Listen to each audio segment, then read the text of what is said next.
हरे कृष्णा। क्या आप भी अपने सारे पापों को नष्ट करना चाहते हैं तो कार्तिक महीने की कृष्ण पक्ष वाली एकादशी, जिसे कहते हैं रमा एकादशी, उस व्रत का पालन कर सकते हैं। तो इस व्रत की कथा कुछ ऐसी है। प्राचीन काल में मुचकुंद नाम का एक राजा रहता था जो विष्णु जी का परम भक्त था, और उनकी एक पुत्री थी चंद्रभागा, जिनका विवाह उन्होंने शोभन के साथ करवाया था। तो एक बार रमा एकादशी की तिथि पर ही शोभन अपनी पत्नी चंद्रभागा के साथ आया था अपने ससुराल में, मुचकुंद राजा के राज्य में।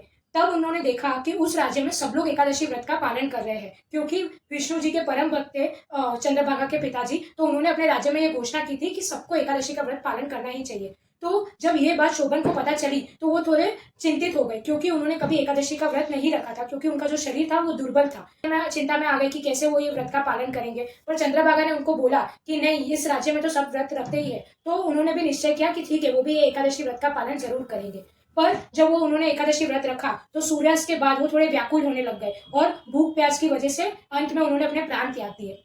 पर उन्होंने एकादशी का व्रत रखा था, इसलिए जब उनको जो अगला जन्म मिला वो तब उनको राज्य महल भी मिला और वो राजा भी बने। पर उन्होंने श्रद्धा पूर्वक ये व्रत का पालन नहीं किया था, जिसकी वजह से उनके जो राज्य था वो अस्थिर था, उसमें कोई स्थिरता नहीं थी। ये बात चंद्रभागा को एक ब्राह्मण के द्वारा पता चली। तो जब चंद्रभागा को ये पता चले तो वो बहुत चिंतित हो गई कि मेरे पति के साथ ऐसा नहीं होना चाहिए। तो उसके राज्य को स्थिरता पहुंचाने के लिए चंद्रभागा उनके महल में गई, और अब वो तो बचपन से सारे एकादशी व्रत रखती थी, तो सारे एकादशी का व्रत का जो पुण्य उन्होंने जमा किया था वो अपने पति को दे दिया, और जिससे उनके राज्य में स्थिरता आ गई।